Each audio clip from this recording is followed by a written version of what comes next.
Hello friends, स्वागत है आपका हमारे चैनल पर। आज हम शुरू कर रहे हैं सिंहासन बत्तीसी की पहली कड़ी, राजा भोज और रतन मंजरी की कथा। पिछले वीडियो में आपने देखा कैसे राजा भोज को मिला वो रहस्यमय सिंहासन बत्तीसी।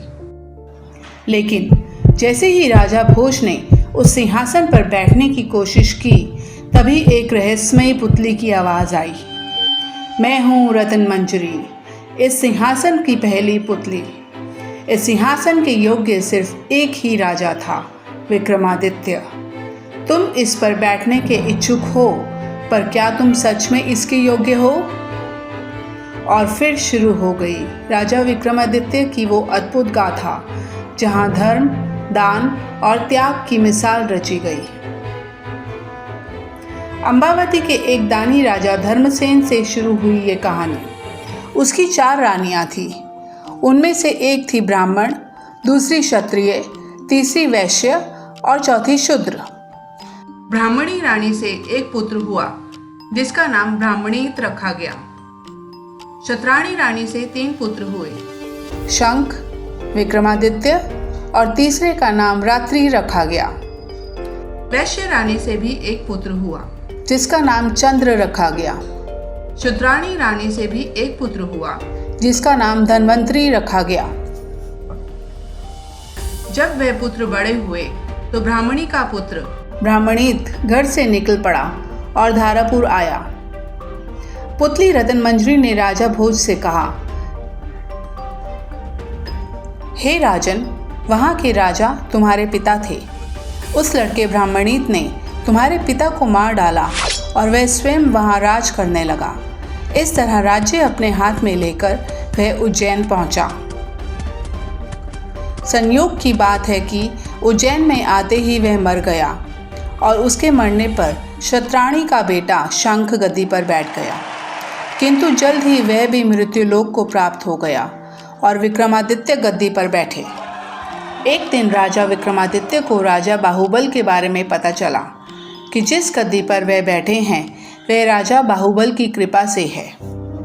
पंडितों ने सलाह दी, हे राजन, आपको जग जानता है, लेकिन जब तक राजा बाहुबल आपका राज तिलक नहीं करेंगे तब तक आपका राज्य अचल नहीं होगा। आपको उनसे राज तिलक करवाना चाहिए। विक्रमादित्य ने कहा, अच्छा है, ठीक है।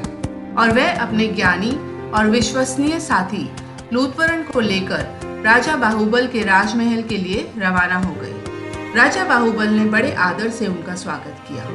5 दिन बाद जब विदाई का समय आया, लूथवरण ने विक्रमादित्य को सलाह दी, जब आप विदा लेंगे तब राजा बाहुबल आपसे कुछ मांगने को कहेंगे। राजा बाहुबल के महल में एक अद्भुत सिंहासन है जिसे साक्षात महादेव ने राजा इंद्र को दिया था और बाद में इंद्र ने राजा बाहुबल को दिया।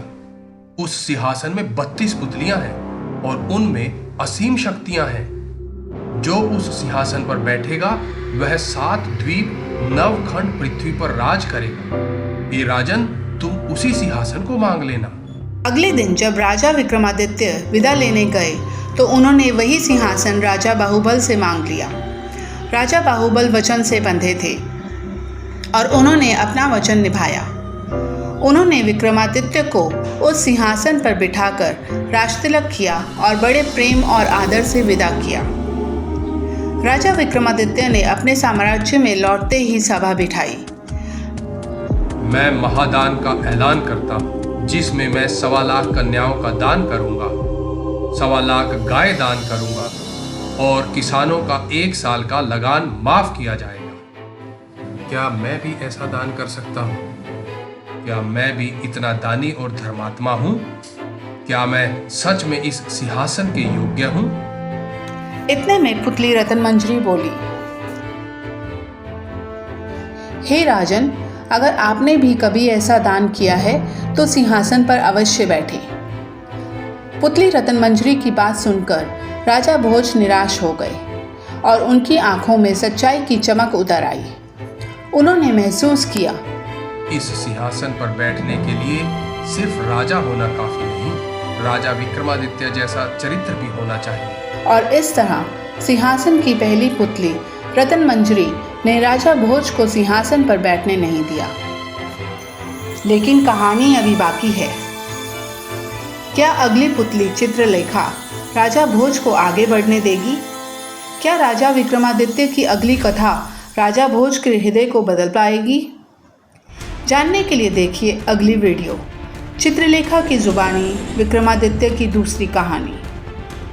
अगर आपको यह वीडियो पसंद आया हो तो प्लीज़ इसे लाइक और शेयर कीजिए और हमारे चैनल को सब्सक्राइब करना ना भूलें।